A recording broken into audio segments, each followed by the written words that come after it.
Mungu anasema watu wasiotaka ushauri kwa Mungu watakuwa fukara nyikani, hawataona mema yatakapotokea.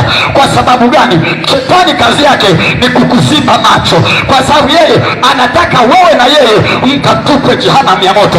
Ndio maana ukienda kwa mawakala wake, ni kweli amewapatia nguvu, lakini nguvu alizowapa ni za kukupotosha wewe, ni za kukuharibu wewe, ni za kukufunga wewe. Lakini Mungu wa majeshi, simba kabila ya Yuda, jioni ya leo anataka akufungue, atoe vifungo ndani yako, atoe uharibifu ndani yako, atoe ubaya ndani yako, atoe laana ndani yako, ambayo makombe uliolishwa yamefunga maisha yako.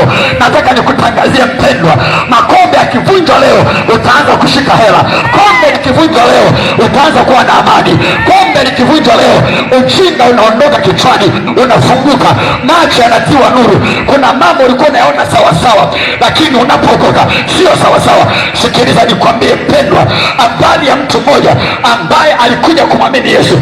Biblia inasema kuna mtu hapo kwanza alikuwa akiitwa Sauli, ambaye aliwakamata watu wa Mungu na kuwafunga na kuwaua akiona sawa sawa.